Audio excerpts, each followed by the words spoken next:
Ya, sebenarnya di sini Bu Aina awalnya hanya ingin sharing kepada saya ya tentang kejadiannya di masa lalu, karena Bu Aina takut kalau anak gadisnya sekarang, ada 2 orang anak gadisnya sekarang mengalami kejadian yang sama. Dia mengatakan setiap mandi pada sore hari, dia merasakan kalau bulu tengkuknya ini merinding dan seperti ada yang mencoba untuk memeluknya dari belakang, ya, mengusap bagian tengkuknya dari belakang. Namun ketika dia melihat, sama sekali tidak ada orang, ya. Suara seperti suara laki-laki yang mengeluarkan napas, ya, atau mendesah, ya, terdengar seperti masuk ke dalam kamar Aina. Dan mohon maaf sebelumnya, pria itu merayu Aina dan mereka pun langsung melakukan hubungan suami istri. Di malam ke-16 itu, Aina sangat merasa tertekan dengan aroma yang sangat busuk, dengan tampang yang sangat mengerikan. Sosok itu mulai menjamah tubuhnya. Assalamualaikum warahmatullahi wabarakatuh. Halo sahabat sebuah kisah misteri, kembali lagi bersama saya Rio Wijaya. Terima kasih kepada sahabat-sahabat yang telah mendengarkan kisah misteri yang saya ceritakan. Terima kasih juga kepada sahabat-sahabat yang telah memberikan dukungan, memberikan support agar channel ini dapat berkembang. Untuk sahabat-sahabat yang telah memberikan like, komen, dan mensubscribe channel ini, saya ucapkan banyak-banyak terima kasih. Dan banyak juga sahabat-sahabat yang menanyakan kalau tempat buat video sekarang adalah studio baru. Di sini sekali lagi saya katakan bahwa sekarang saya sedang berada di Jakarta, yang mana insya Allah ya 3 hari lagi kita akan menyambut Hari Raya Idul Fitri ya. Saya dan keluarga berkumpul di Jakarta. Nah, insya Allah nanti setelah Hari Raya Idul Fitri, saya akan kembali lagi ke Jambi dan membuat video di tempat biasa ya, setting biasa lah yang sahabat-sahabat tanyakan ya, di beberapa video saya sebelumnya.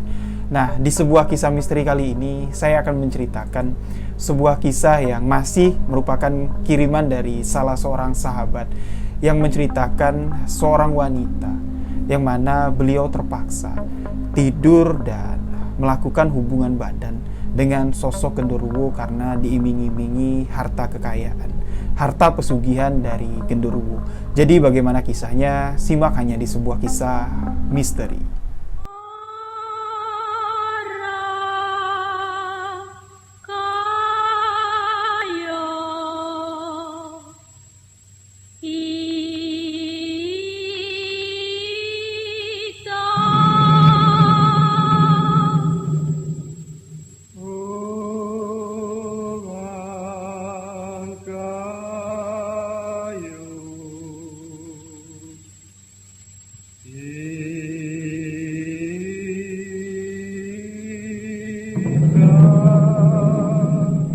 Sebuah kisah misteri yang dikirimkan oleh salah seorang sahabat yang tinggal di sekitaran daerah Banyuwangi, di sebuah desa pinggiran Banyuwangi yang mana tempat tinggalnya tidak ingin disebutkan dan nama beliau pun minta tidak disebutkan.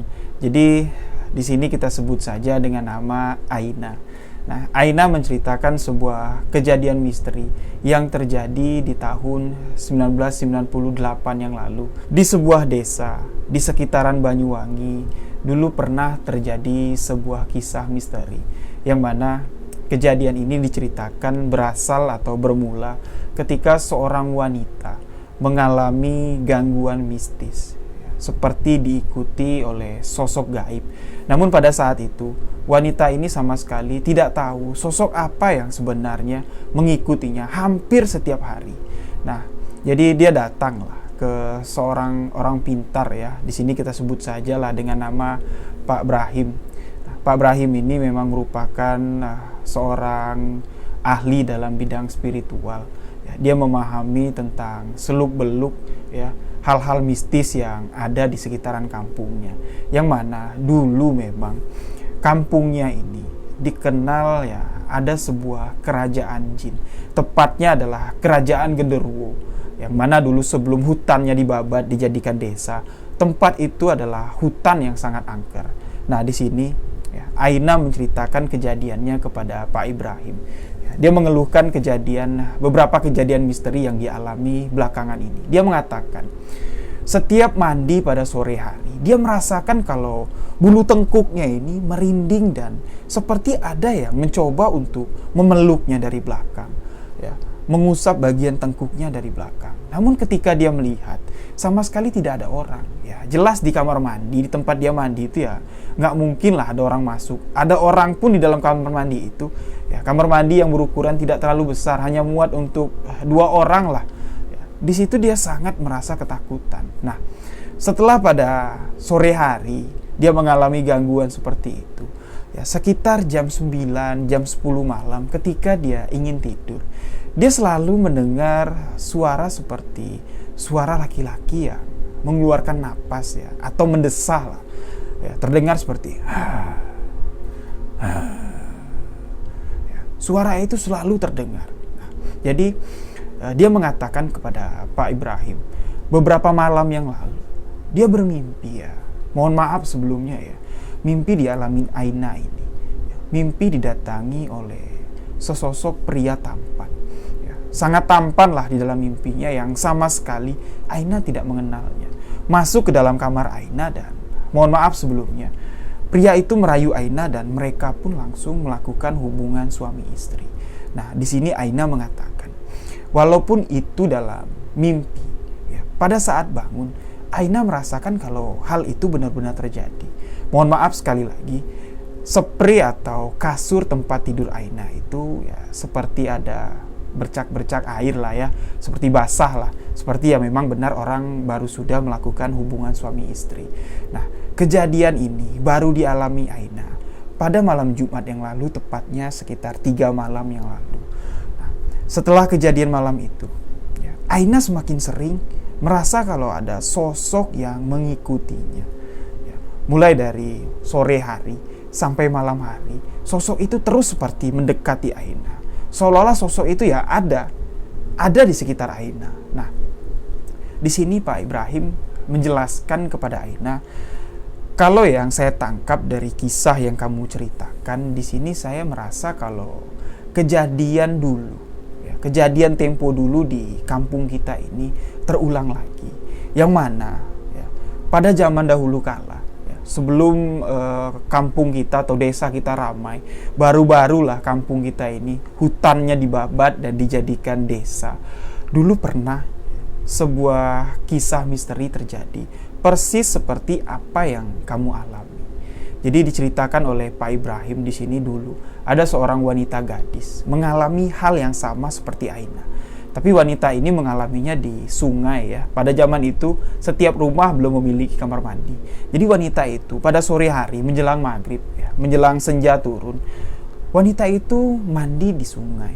Nah, orang tua atau orang kampung di desa tersebut sudah memperingati, "Neng, kalau mau mandi jangan maghrib-maghrib, jangan sore hari. Ya mandi itu ya sekitar jam 4, setengah 5, ya nggak apa-apa lah mandi. Kalau maghrib nggak baik, pamali, apalagi kamu gadis." Nah, di sini, ya, Pak Ibrahim mengatakan kalau wanita ini memiliki kebiasaan ya buruk. Jadi kalau dia mandi di sungai, ya, mohon maaf sekali lagi, wanita itu tidak menggunakan pakaian atau tidak menggunakan basahan. Makanya dia memilih mandi pada sore hari. Jadi ya, saat sungai itu sudah sepi, sudah nggak ada orang lagi mandi, dia mandi dengan keadaan telanjang. Nah, jadi setelah kejadian ini, dia mandi di sungai yang cukup angker. Ya, dia banyak sekali mengalami gangguan. Nah, di sini Pak Ibrahim mengatakan, kalau gangguan yang dialami adalah wanita itu ditaksir atau diintip oleh sosok gaib, ya, sosok tinggi besar yang wujudnya memiliki perawakan seperti genderuwo, penghuni dari hutan angker pada zaman dulu. Nah, jadi singkat cerita, wanita ini ya seperti apa yang dialami oleh Aina, diikuti oleh sosok itu, didekati, dicoba untuk dirayu, dan akhirnya mereka melakukan hubungan badan atau hubungan suami istri di dalam mimpi. Namun setiap wanita ini mengalami kejadian mimpi, ya, didatangi sosok genderuwo itu dengan tampang atau perawakan yang sangat gagah. Wanita ini ya seperti merasakan hal itu benar-benar terjadi, bukan terasa dalam mimpi. Nah, singkat cerita, wanita ini pun akhirnya terbiasa dengan kejadian ini. Dan singkat cerita ya, wanita cantik ini sampai umur hampir 40 tahun sama sekali tidak menikah. Dan dia mengatakan kepada warga kalau dia sudah memiliki suami, namun suaminya berasal dari bangsa jin. Ya, dia tidak mengatakan kalau suaminya itu memiliki perawakan atau wujud adalah sosok genderuwo. Nah, di sini kehidupan wanita itu pun berubah walaupun dia hidup sebatang kara. Nggak tahu dia dapat duit dari mana. Yang jelas perekonomiannya sangat berbeda dengan warga pada umumnya. Di tahun itu boleh dikatakan dia menjadi orang yang cukup kaya raya. Namun kejadian aneh sering dilihat oleh warga. Kalau warga melihat, ya, beberapa warga melihat pada zaman dulu rumah wanita ini yang dibuatnya dekat dari sungai yang tempat dia mandi pada saat dia masih lajang, ya. Pada saat sore hari dia mandi telanjang di sungai itu. Seringkali warga melihat kalau siang, kalau sore itu ada sosok anak kecil yang lalu lalang dari sungai masuk ke rumahnya. Dari sungai masuk ke rumahnya. Namun perawakan dari anak kecil ini cukup mengerikan. Tubuhnya gempal. Ya. Kakinya, ukuran kakinya itu bukan ukuran kaki manusia pada umumnya. Ya, terlihat ukuran kakinya itu lebih panjang dari ukuran betisnya. Nah, kurang lebih tinggi anak kecil itu ya nggak sampai 1 meter. Dengan badan yang gempal, dengan tangan yang kekar, namun wajahnya memiliki bulu. Ya, kuping yang panjang. Anak kecil itu lalu lalang masuk ke rumah wanita itu lalu pergi ke sungai. Nah, tepatnya pada suatu malam, seorang pemuda yang mancing di sekitaran rumah wanita ini di tepian sungai. Di situ dia jelas sekali melihat kalau wanita yang berusia 40 tahun ini sedang duduk di depan teras rumahnya. Dia jelas sekali melihat kalau wanita itu duduk sedang menggendong atau memangku lah sosok anak kecil yang menyeramkan itu, dan anak kecil itu sedang menyusu. Nah, di sini warga mengatakan kalau itu adalah anak genderuwo. Nah, jadi singkat cerita, Pak Ibrahim menjelaskan semua kejadian ini kepada Aina, dan Aina pun mengatakan ya mohon maaf Pak, sebelumnya ya saya dulu memang sering mandi telanjang di kamar mandi. Nah, tapi setelah saya mengalami hal-hal seperti ini, ya sering merasa ada yang nyolek saya di bagian tengkuk belakang, seperti ada yang meluk saya di saat saya mandi. Ya itu saya sudah menggunakan pakaian dalam saat mandi. Nah, di sini anehnya Pak, ketika saya menggunakan pakaian dalam, selesai mandi pakaian dalam itu langsung saya jemur keluar. Pada pagi hari, pakaian dalam saya itu selalu hilang. Nah, beberapa kali saya pindahkan, ya mungkin ada orang iseng yang mencoba mencuri celana dalam saya. Ya, saya pindahkan menyemurnya ke dalam rumah, tetap saja hilang. Ya, jadi saya bosan lah, mesti beli terus celana dalam. Setiap celana dalam atau pakaian dalam itu saya gunakan untuk mandi, ya, pakaian itu hilang. Ya, jadi ya saya mandi telanjang lagi. Nah, jadi di sini Pak Ibrahim mengatakan kepada Aina, ya mungkin apa yang dialami wanita pada zaman dulu, ya kamu alami sekarang itu adalah sama. Kamu sekarang sedang diintai atau diincar oleh sosok genderuwo. Nah, di sini Pak Ibrahim mengatakan, jadi kamu datang ke sini maunya apa? Apakah kamu mau kalau sosok itu dihilangkan atau tidak mengganggu kamu lagi atau gimana? Ya gimana ya Pak? Pertama saya memang takut, ya, merasa ya merinding lah. Setiap saya mandi itu saya merasa ketakutan. Tapi ya sudah beberapa lama kejadian ini berjalan, apalagi setiap saya didatangi sosok itu di dalam mimpi, ternyata sosok itu tidak menakutkan. Ya mohon maaf ya, di sini Aina mengatakan setiap mimpinya itu enak, asik dia bilang. Bahkan di sini dia mengatakan, ya mohon maaf sebelumnya, dia pernah melakukan hubungan badan dengan pacarnya, ya hubungan di luar nikah lah ya. Mohon maaf sebelumnya, tapi hubungan ini tidak seenak dia rasakan ketika di dalam mimpi ya, dia melakukan dengan sosok gaib yang datang kepadanya. Nah, di sini Pak Ibrahim mulai berpikir kalau Aina ini memang maunya dideketin sama sosok ini. Ya, Pak Ibrahim mengatakan kepada Aina, ya udahlah, kalau kamu memang nggak mau dipisahkan, saya tahulah kedatangan kamu di sini cuma ingin konsultasi, meminta saran kepada saya. Nah iya Pak, saya datang ke sini memang meminta saran kepada Bapak. Sebaiknya saya gimana? Biar saya terasa nyaman. Saya nggak ditakut-takuti lagi lah, dikaget-kagetin lagi dengan sosok itu kalau tiba-tiba muncul. Nah, Pak Ibrahim mengatakan ya, kalau kamu memang mau dekat dengan sosok ini, ya kamu harus menikah dengan sosok ini. Nah, di sini Aina mengatakan ya, nggak mungkin lah Pak, saya menikah dengan sosok gaib. Apalagi Bapak mengatakan kalau sosok itu adalah genderuwo. Ya memang sosok yang ada di belakang kamu sekarang, yang sering meniduri kamu itu adalah genderuwo. Nah tapi kalau kamu ingin mendapatkan imbalan dari apa yang kamu lakukan ini, kamu harus menikah dengan genderuwo itu. Di sini Aina mengatakan ya udahlah Pak, kalau memang saya harus terpaksa menikah dengan sosok genderuwo itu nggak apa-apa. Ya toh juga dia datang ke dalam mimpi saya, datang menemui saya juga dengan tampilan atau perawakan baik-baik.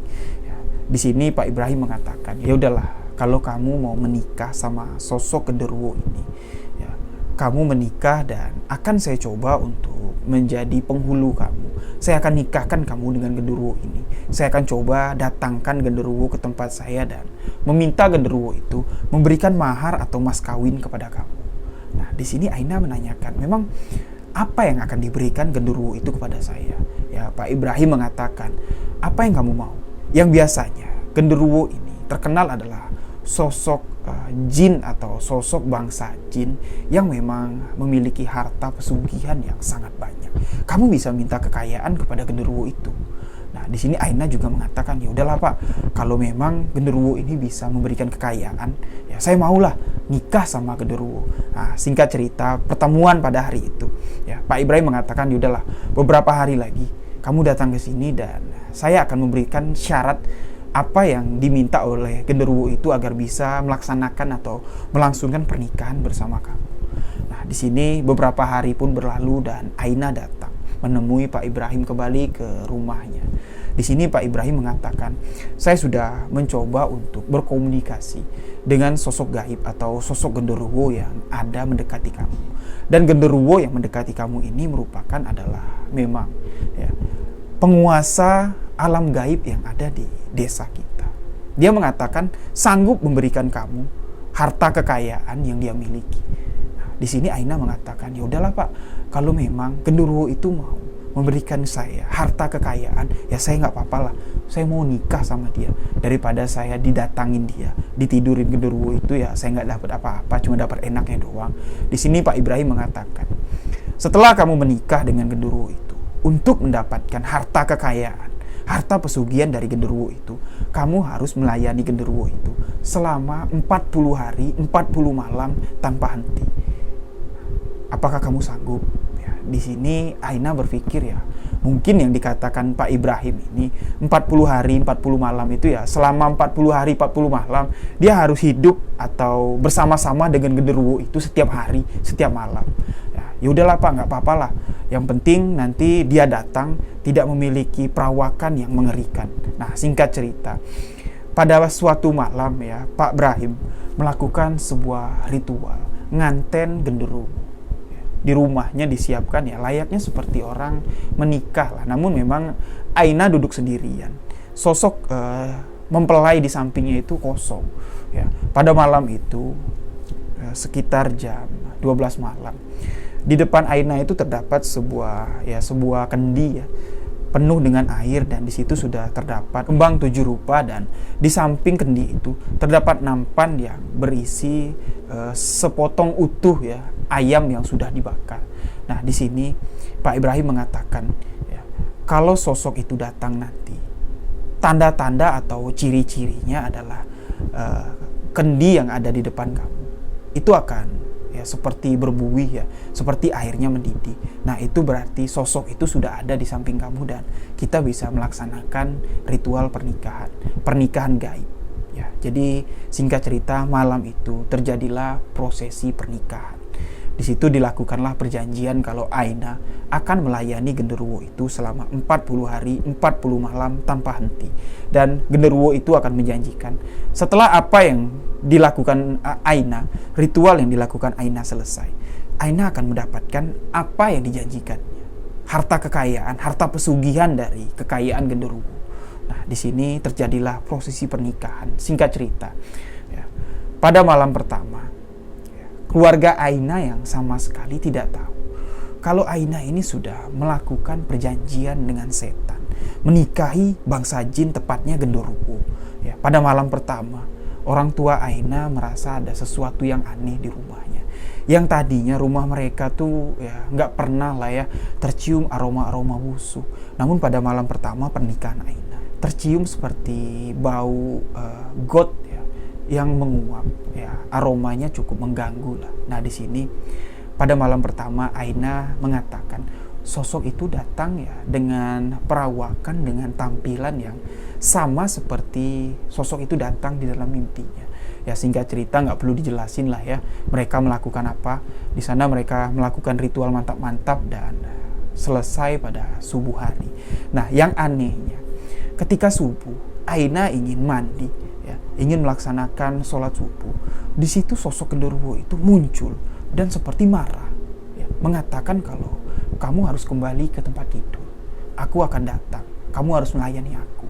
Nah, jadi pada subuh hari itu sosok genderuwo itu datang lagi dan minta dilayani oleh Aina. Nah, singkat cerita, kejadian ini berlangsung kurang lebih ya sudah 15 hari. Apa yang dikatakan Pak Ibrahim itu benar. Sosok genderuwo itu meminta Aina melayaninya sepanjang hari, sepanjang malam. Sampai ya boleh dikatakan selama 15 hari itu Aina tidak bisa melakukan aktivitas yang dia lakukan sehari-hari. Membantu orang tuanya masak, membantu orang tuanya berjualan di pasar, sama sekali tidak bisa. Ketika sosok genderuwo itu datang ya, ketika Aina di pasar, genderuwo itu datang, muncul mengatakan kamu harus pulang, kamu harus di kamar, aku akan datang minta layanin sama kamu. Aina harus pulang. Pernah pada suatu kejadian, Aina masih berjualan di pasar. Sosok genderuwo itu datang dan meminta Aina pulang. Di sini Aina yang bisa berkomunikasi dengan genderuwo itu mengatakan, ya aku lagi di pasar, nggak mungkin aku pulang ke rumah. Dari tadi kamu minta jatah terus sudah aku kasih. Aina membantah permintaan dari genderuwo itu dan di sini genderuwo itu marah. Nah, kejadian aneh terjadi di pasar. Suasana pasar yang tenang, walaupun ramai tapi ya nggak terlalu berisik lah ya. Terdengar seperti orang yang sangat gaduh. Aina mendengarkan seperti orang ribut-ribut ya, ramai sekali. Tapi Aina melihat kondisi pasar ya masih seperti ya aman-aman saja. Nah, tiba-tiba ya, ada seperti suara angin yang datang dan seketika menerpa semua barang dagangan yang ada di lapak tempat Aina berjualan. Ya, sampai-sampai atap yang terbuat dari daun itu yang kayu penyangganya masih kayu kecil-kecil itu seketika langsung roboh. Di sini Aina sadar kalau suaminya marah, sosok genderuwo itu marah dan dia langsung membereskan barang dagangannya dan langsung pulang ke rumah. Sampai pulang ke rumah, masuk ke dalam kamar, sosok genderuwo itu pun sudah ada menunggu Aina di tempat tidur. Di situ ya, Aina mengatakan dia diperlakukan ya seperti binatang oleh sosok genderuwo itu. Ya, mohon maaf sebelumnya ya, sosok genderuwo itu memang dikenal sebagai sosok yang memang memiliki nafsu untuk melakukan hubungan intim yang sangat luar biasa. Nah, di sini Aina yang sudah lelah, ya, Aina sudah capek dengan kejadian ini dan dia menghitung ya, kalau masih cukup lama, hari ini hari ke-16, masih banyak lagi hari-hari yang harus dilalui oleh Aina. Sehingga cerita dia datang lagi, ya, datang menemui Pak Ibrahim ke rumahnya, mengeluhkan kejadian ini. Pak, kok Bapak nggak cerita sama saya? Genderuwo itu datang setiap hari, setiap jam, bahkan setiap menit. Baru selesai melakukan hubungan badan dengan saya. Saya baru sudah mau mandi. Tiba-tiba sosok itu datang, minta jatah lagi, minta jatah lagi. Nah, kalau kayak gini Pak, saya nggak sanggup. Kok Bapak nggak kasih tahu saya? Ya, Pak Ibrahim cuma mengatakan lah, dari awal kan sudah saya katakan kepada kamu. Sosok itu minta dilayani 40 hari, 40 malam. Setiap hari, setiap malam. Kok kamu nggak ngerti? Saya nggak paham Pak, saya kira ya minta dilayani ya seperti melayani suami lah. Nggak mungkin lah Pak, 40 hari 40 malam melakukan hubungan badan. Ya mati saya Pak. Nah, di sini ya Pak Ibrahim mengatakan ya itu sudah perjanjian. Ya kamu jalanin aja. Ya, sekarang hari ke-16. Nah, malam ini malam ke-17. Ya mudah-mudahan aja. Ya Ya, malam-malam selanjutnya sosok itu nggak mendatangi kamu ya seperti hari-hari kemarin. Nah, singkat cerita, setelah pertemuan di rumah Pak Ibrahim, sore hari Aina pun mandi. Dia tahu, selesai maghrib, sosok itu pasti akan datang. Ya, memang benar apa yang dikatakan Aina ya. Sosok itu memang benar-benar datang. Tapi kedatangan sosok itu kali ini memang mengerikan. Sosok ini muncul dengan wujud aslinya sebagai genderuwo. Di sini Aina mengatakan kalau sosok itu memiliki perwujudan sangat menyeramkan. Sahabat-sahabat sudah bisa menggambarkan lah, sudah bisa membayangkan bagaimana sosok genderuwo. Dan di malam ke-16 itu, Aina sangat merasa tertekan dengan aroma yang sangat busuk, dengan tampang yang sangat mengerikan. Sosok itu mulai menjamah tubuhnya, mulai dari bagian atas sampai bagian ke bawah. Ya, di situ Aina merasakan sesuatu yang sangat menjijikkan dan mengerikan. Pada malam itu, Aina serasa mau mati saja. Aku mau mati saja. Aku menyesal melakukan perjanjian ini. Belum aku mendapatkan kekayaan, belum aku dapat apa-apa, aku sudah mau mati. Dia mengatakan ini adalah suatu perbuatan yang konyol, suatu perjanjian yang bodoh. Nah, jadi setelah malam ke-16 itu, memang sosok genderuwo itu sudah mulai jarang datang. Pada siang hari, genderuwo itu tidak datang lagi. Cuman datang pada malam ke-18. Di malam ke-18 ini, sosok genderuwo itu mengatakan kalau malam ini, malam ke-18 dan di malam ke-20 nanti, saya akan memberikan kamu sesuatu yang bisa kamu pergunakan. Di sini genderuwo itu mengatakan kalau dia akan memberikan Aina sebuah jimat. Tapi di malam ke-20 itu nanti, sosok genderuwo ini meminta Aina menyiapkan sesaji berupa pisang emas dan 1 ekor ayam yang sudah dibakar secara utuh. Nah, jadi Aina mengikuti apa yang dimau oleh genderuwo tersebut. Ya, di sini pada malam 20 sosok genderuwo itu pun datang tepat sekitar jam 11 malam. Ya, tapi Aina di sini sangat terkejut. Ya, sosok genderuwo itu datang dengan aroma yang sangat busuk sekali ya, seperti bau got, namun seperti got yang cukup kotor lah. Ya, dengan sosok yang penuh bulu, tangan yang sangat mengerikan. Di situ sosok genderuwo itu minta Aina melepas seluruh pakaiannya. Nah, singkat cerita, Aina disuruh duduk di depan sesaji dan memperhatikan, melihat genderuwo itu makan. Aina melihat kalau genderuwo itu makan sangat menjijikkan. Dia makan tidak menggunakan tangan. Dia memakan ayam itu langsung dari piring, langsung menggunakan mulutnya, dan juga menghabiskan sesisir pisang emas yang ada di hadapannya. Setelah genderuwo itu makan, genderuwo itu langsung meminta Aina melayaninya. Singkat cerita, selesai genderuwo itu meminta jatah meminta Aina melakukan hubungan badan dengannya. Genderuwo ini pun memberikan seperti bulu panjang kurang lebih nggak sampai sekilan. Aina bilang, layaknya seperti bulu icuk lah. Genderuwo itu bilang, kamu bisa menyimpan bulu ini atau jimat ini di tempat kamu berdagang. Setelah kamu menyimpan jimat ini, kamu hanya cukup menyebutkan namaku. Memang di sini genderuwo itu memiliki sebuah nama, nama yang asli dari genderuwo itu, namun di sini tidak saya sebutkan nanti takut terjadi hal yang tidak kita inginkan. Jadi setelah kamu simpan di tempat kamu dagang, kamu sebutkan nama saya. Nah, jimat yang kamu pegang itu akan memberikan efek untuk orang-orang tertarik dengan apa saja yang kamu jual, apa saja yang kamu dagangkan. Jadi singkat cerita, setelah mendapatkan jimat itu, Aina pun langsung membungkus dengan selembar kain putih dan disimpan. Nah, keesokan harinya, Aina penasaran, apakah benar yang diberikan genderuwo ini? Dicobalah sama Aina, dibawa ke pasar dan ditaruhlah di bawah terpal tempat Aina jualan. Ketika sudah ditaruh, Aina langsung mengingat wajah dari suaminya, sosok genderuwo itu, dan menyebut namanya. Setelah disebut namanya, di situ memang keadaan pasar yang tadinya sepi berubah menjadi sangat ramai sekali. Dan orang-orang yang ada di sana seperti menyerang atau menggerubuni tempat dagangan Aina. Mereka langsung membeli apa saja yang ada di sana, dan anehnya orang-orang tersebut nggak tahu datang dari mana, dan Aina sama sekali tidak mengenal orang-orang yang ada di sana. Nah, jadi singkat cerita, dagangan Aina pun pada hari itu ludes nggak tersisa. Nah, pada malam harinya, seperti biasa, sosok genderuwo itu datang, dan di sini Aina sempat menanyakan kepada genderuwo itu. Ya kurang lebih seperti inilah ya percakapannya. Dia menanyakan, tadi saya di pasar mencoba mengikuti saran dari kamu membawa jimat ini, dan saya taruh di tempat dagangan saya.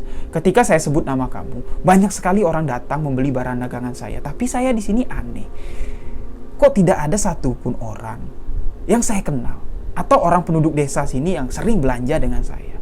Nah, yang anehnya lagi, orang-orang yang datang itu membeli dan memberikan uang dengan nominal yang cukup banyak dan tidak meminta kembaliannya. Nah, sosok genderuwo itu mengatakan kalau orang-orang yang tadi belanja, yang membeli semua barang dagangan kamu itu adalah kaum saya. Itu adalah rakyat saya, rakyat dari alam gaib. Nah, jadi memang jimat yang digunakan Aina ini ternyata untuk memanggil makhluk gaib, memberikan uangnya dengan menukarkan barang. Nah, jadi di sini Aina terkejut. Ya, Aina terkejut dan gak habis pikir. Nah, setelah Aina seperti biasa melakukan ritual pada malam ke-21 itu dengan sosok genderuwo, keesokan harinya setelah berjualan, Aina mendatangi rumah Pak Ibrahim menceritakan kejadian ini. Nah, Pak, jadi diceritakanlah semuanya, dan di sini ya Pak Ibrahim menjelaskan apa yang dialami oleh Aina. Nah, apa yang saya katakan benar kan? Kamu mulai mendapat apa yang kamu mau. Kamu mendapatkan jimat dari genderuwo itu. Coba saya lihat. Nah, jadi Aina mengeluarkan jimat itu dari dalam ini ya, dalam tempat penyimpanannya, di dadanya, di dalam beranya lah ya, ditaruh, dia dikasihkan ke Pak Ibrahim, dibuka Pak Ibrahim, dan di situ Pak Ibrahim melihat memang itu adalah bulu genderuwo yang bisa dijadikan penglaris. Nah, di sini Aina bertanya kepada Pak Ibrahim, Pak, tapi yang anehnya di sini bukan manusia loh Pak yang beli barang dagangan saya. Nah, saya tanyakan sama genderuwo, suami saya itu, dia mengatakan rakyatku yang belanja di sana, makhluk-makhluk gaib lah yang belanja di sana. Nah, Pak Ibrahim mengatakan ya, iya emang, karena ini adalah untuk memanggil makhluk gaib. Ya untuk apa kamu dibeli sama orang kalau nilai tukarnya kecil? Enak sama makhluk gaib kan, makhluk astral. Ya, kamu dapat duit banyak. Cuman jual sayuran tapi kamu ditukar dengan duit yang banyak. Iya sih Pak, memang keuntungannya memang jauh lebih besar. Ya udahlah, kamu simpan jimat ini. Mungkin nanti setelah 40 hari kamu akan mendapat sesuatu yang lebih. Nah, jadi singkat cerita, di malam ke-25 di sini Aina sudah mengalami sesuatu kejadian yang aneh. Ya, di situ ketika genderuwo itu datang, ya, genderuwo itu mengatakan, di malam ke-40 nanti, setelah saya melakukan ritual terakhir, selesai saya tidur dengan kamu, di malam ke-40, di malam ke-41 kamu akan melahirkan. Nah, di sini Aina kaget. Ya, melahirkan apa? Kamu akan melahirkan anak kita, anak dari bangsa jin, anak dari genderuwo. Nah, di sini Aina panik. Ya, wah, kalau saya melahirkan, apa yang nanti saya katakan kepada orang tua saya? Nah, jadi setelah genderuwo itu datang, ya, mengancam kalau Aina ini bakal melahirkan. Aina yang sama sekali nggak tahu harus mengadu ke siapa, harus bertanya ke siapa, ya mau nggak mau dibalik lagi ke rumah Pak Ibrahim. Pak Ibrahim mengatakan ya itu resiko kamu. Ya mungkin hasil dari pesugihan ini kamu akan mendapatkan anak dari genderuwo itu, dan anak genderuwo itulah nanti yang akan membuat kamu kaya raya. Ya tapi di sini Aina nggak mau. Ya enggak lah Pak, nanti apa kata orang tuaku? Ya aku nggak mau lah Pak. Gimana caranya? Ya aku udah capek Pak. Aku juga badanku udah nggak kuat lagi. Setiap malam ya memang ya, setelah dari malam pertama sampai malam ke-20, genderuwo itu nggak sering-sering minta jatah. Tapi ya setiap dia datang, mulai dari malam ke-21 sampai malam sekarang, dia datang dengan wajah yang menyeramkan, wajah yang menjijikkan Pak. Nah, jadi ya Pak Ibrahim mengatakan ya, jadi mau kamu apa? Ya, Aina mengatakan ya kalau bisa Pak, perjanjian ini minta dibatalkan. Saya takut Pak. Nah di sini Pak Ibrahim mengatakan kalau ya nggak bisa. Kamu nggak bisa, kamu mau lari kemanapun, perjanjian ini tidak bisa dibatalkan karena ya kamu sudah menikah dengan sosok genderuwo itu. Ya tapi nanti saya cobalah, kalau memang keinginan kamu sudah bulat. Tapi apapun nanti resikonya, saya nggak tanggung jawab ya. Jadi singkat cerita, Pak Ibrahim yang kasihan melihat Aina ya. Pak Ibrahim juga tidak ingin sebenarnya menjerumuskan Aina. Dari awal dia sudah mengatakan kalau ya, dari awal juga Pak Ibrahim sudah bertanya kepada Aina, apa yang kamu inginkan dari kejadian ini? Ya, Aina memutuskan untuk memilih menikah dengan genderuwo itu. Nah, di sini singkat cerita, Pak Ibrahim pun mencoba untuk melakukan meditasi, mencoba mencari solusi bagaimana caranya untuk memisahkan hubungan Aina dengan genderuwo ini, memutus perjanjiannya. Nah, Pak Ibrahim yang memang orangnya baik ya, dia mengatakan kepada Aina, ya saya coba, namun nanti apapun resikonya sama-sama kita tanggung. Dan saya minta sama kamu, lebih baik kamu tidak pulang ke rumah dulu. Kamu terserah lah ya, apa alasan kamu kepada ibu bapak kamu, yang penting kamu jangan di rumah dulu sebelum malam ke-40. Jadi di sini Pak Ibrahim menitipkan Aina kepada saudara seperguruannya yang berada di Jawa Barat, yang mana di Jawa Barat itu terdapat sebuah padepokan.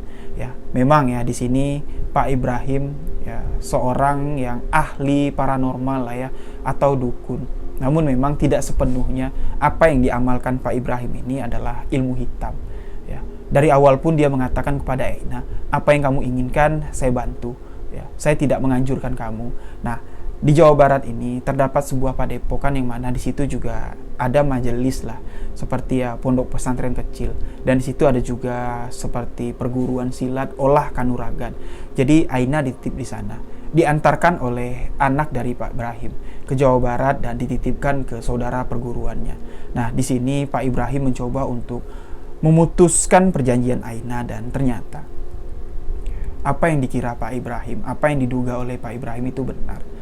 Sosok genderuwo itu marah, dan Pak Ibrahim pun mendapat ganjarannya. Ya, Pak Ibrahim tiba-tiba tanpa sebab pada saat meditasinya terpental, dan ketika sadar Pak Ibrahim sebagian dari tubuhnya sudah lumpuh, ya seperti orang stroke lah. Nah, di sini Aina mendapatkan kabar kalau Pak Ibrahim ya tiba-tiba stroke, setengah dari tubuhnya tidak bisa digerakkan. Dia ketakutan. Nah, tapi alhamdulillah adik seperguruan dari Pak Ibrahim ini yang memang memiliki ya boleh dikatakan lah ya kemampuan sedikit di atas Pak Ibrahim, menasehati Aina, mengatakan kalau ya apa yang kamu lakukan dengan abangku Bang Brahim itu sudah salah. Ya sebenarnya kalau sosok-sosok seperti itu tuh bukan untuk didekati, harusnya kamu binasakan, kamu usir. Ya sekarang kamu sudah melayani sosok gaib, kamu sudah melakukan perjanjian, dan kamu juga sudah mendapatkan imbalan dari apa yang kamu lakukan. Nah, abang saya Brahim sekarang sudah mendapatkan ganjaran apa yang telah dilakukan. Ya mungkin kalau mendiang guru kami masih hidup, abang saya akan dihukum seberat-beratnya karena sudah menyimpang dari ajaran diajarkan oleh guru kami. Di sini Aina mengatakan adik seperguruan dari Pak Ibrahim meminta Aina untuk mengeluarkan jimat yang diberikan genderuwo itu, bulu genderuwo itu. Di sini Aina melihat sendiri kalau kiai itu membakar bulu genderuwo itu tapi tidak menggunakan korek api. Dia hanya meletakkan di atas kain ya, di atas kain tapi ya seperti kain putih gitulah, di atas kain, dan membacakan beberapa ayat. Di situ terlihat bulu genderuwo itu sedikit demi sedikit mengeluarkan asap dan habis terbakar. Ketika bulu itu terbakar, terdengar seperti suara orang yang mengaum, menggerang kesakitan. Terdengar ya, dari atas plafon tempat mereka duduk, atas plafon padepokan tersebut. Nah, di sini adik seperguruan dari Pak Ibrahim mengatakan, tenang saja, kamu duduk saja di sini. Itu suami kamu yang datang. Suami kamu marah. Kalau jimat yang diberikannya atau penanda yang diberikannya saya bakar. Ya biarin. Kalau memang dia kuat, kalau memang dia sakti, dia datang ke sini. Saya menantang dia. Dia masuk ke sini. Kalau memang dia sanggup menembus padepokan ini, ya, saya mau berguru dengan dia. Tapi insya Allah, atas izin Allah, tidak ada satu makhluk gaib pun, tidak ada satu ilmu hitam pun yang mampu menembus padepokan kita. Insya Allah. Nah, jadi di sini kiai tersebut mengumpulkan seluruh santrinya. Di sini ya Aina juga disuruh ikut bersolawat. Mereka membunyikan seperti alat musik seperti gambus, ya, seperti marawis lah. Mereka melantunkan solawat dan suara geraman dari genderuwo itu semakin terdengar jelas. Wah, wah.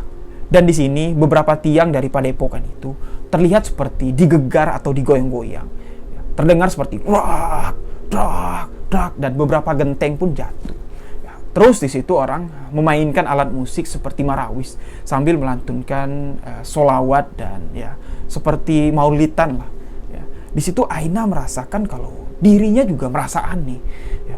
Seluruh bagian tubuhnya ini terasa sangat panas dan ya gatal-gatal. Ya. Di situ juga dia melihat kalau bintik-bintik mulai keluar. Nah, di sini kiai tersebut mengatakan kalau apa yang dirasakan oleh Aina sekarang ini adalah memang bekas sentuhan atau ya karena dia sudah sering sekali atau sudah lama lah bersetubuh dengan sosok genderuwo itu. Jadi ketika sosok genderuwo yang menjadi suaminya ini merasa terbakar, merasa kepanasan, Aina pun mengalami hal yang serupa. Nah, ya singkat cerita di sini Aina mengatakan kurang lebih hampir 1 jam suara geraman dan suara raungan itu terdengar jelas dan pada suatu momen atau pada suatu kejadian.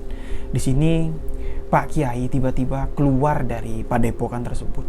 Dengan tergesa-gesa Pak Kiai keluar dari padepokan tersebut sambil menyabetkan sejadahnya. Sejadah yang ada di pundaknya. Keluar seperti berlari, mengejar sesuatu dan memukulnya. Nah, di sini setelah Pak Kiai seperti mendapatkan sesuatu yang menempel di tanah yang telah ditutupi oleh sejadahnya, Aina dipanggil untuk keluar. Nah, Aina pun keluar diiringi atau ditemani dengan beberapa santri yang ada di dalam padepokan. Di situ Pak Kiai mengatakan, hari ini ya, apa yang telah kamu lakukan selama ini, kesesatan yang kamu lakukan selama ini bersama Bang Ibrahim, alhamdulillah sudah dapat dihentikan. Tapi kamu jangan terkejut dengan apa yang akan kamu lihat. Di sini Pak Kiai tersebut pun melihatkan apa yang sudah didapatnya. Dibukalah sejadah yang sudah tertutup itu di atas tanah.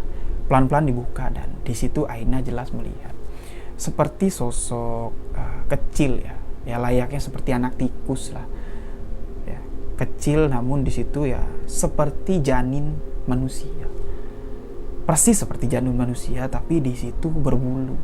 Nah, di situ Aina sangat ketakutan melihat sosok itu dan Pak Kiai mengatakan kalau ini adalah hasil perbuatan kamu dengan genderuwo tersebut. Nah, kalau ini tidak dikeluarkan dari dalam diri kamu, kalau suami kamu tidak dapat saya kalahkan, janin ini akan tumbuh di rahim kamu dan kamu akan melahirkan sosok anak genderuwo. Nah, di sini Aina menangis sejadi-jadinya. Dia sangat kesedihan dan dia meminta ampun, meminta maaf dan meminta kepada Pak Kiai ini bagaimana caranya membimbing dia agar dapat bertobat, agar dapat semua kejadian, semua kesalahan ini dapat dimaafkan oleh Allah. Nah, singkat cerita di sini keluarga Aina ya sudah tahu kejadian ini ya, dari gerak-gerik Aina lah, dan juga ayah ibu Aina sering melihat kalau sosok hitam besar sering keluar masuk ke dalam kamar Aina, tapi dia tidak dapat memastikan itu sosok apa. Nah, setelah kejadian ini, orang tuanya pun semakin tahu dan sudah dijelaskan dengan Pak Kiai. Kalau ya alhamdulillah apa yang dilakukan anak kalian sudah dapat diselesaikan dan sekarang dia sudah bertobat dan dengan tobatnya ini jangan lagi kalian salahkan Aina anak kalian. Ini adalah sebuah perjalanan. Ini adalah sebuah kehidupan yang sudah ditakdirkan. Nah, di sini Aina mengatakan ya, kejadian ini merupakan titik balik dari hidupnya. Ya, mohon maaf sebelumnya yang tadinya Aina sama sekali tidak percaya dengan adanya Allah. Walaupun dia beragama Islam, kedua orang tuanya lahir dari keluarga Islam, dia sama sekali dari kecil tidak pernah mau untuk disuruh mengaji, apalagi untuk sembahyang. Ya, di sini Aina mengatakan ini adalah titik balik dari hidupnya. Dan cerita ini dibagikan langsung oleh Aina. Terima kasih kepada Bu Aina yang sudah membagikan pengalaman misteri yang Bu Aina alami. Ya, sebenarnya di sini Bu Aina awalnya hanya ingin sharing kepada saya ya tentang kejadiannya di masa lalu, karena Bu Aina takut kalau anak gadisnya sekarang, ada 2 orang anak gadisnya sekarang mengalami kejadian yang sama.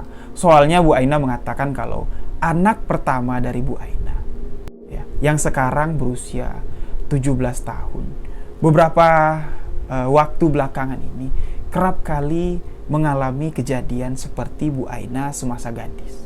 Jadi ya, Bu Aina mencoba untuk berkonsultasi lah sebenarnya kepada saya, kepada ayah saya, menceritakan kejadian ini. Dan alhamdulillah ternyata setelah ya ayah saya lihat dan mendengar kisah dari Bu Aina ini, alhamdulillah apa yang dialami oleh anak dari Ibu Aina ini bukan didampingi atau ditaksir oleh sosok genderuwo, melainkan ini adalah memang sosok baik ya.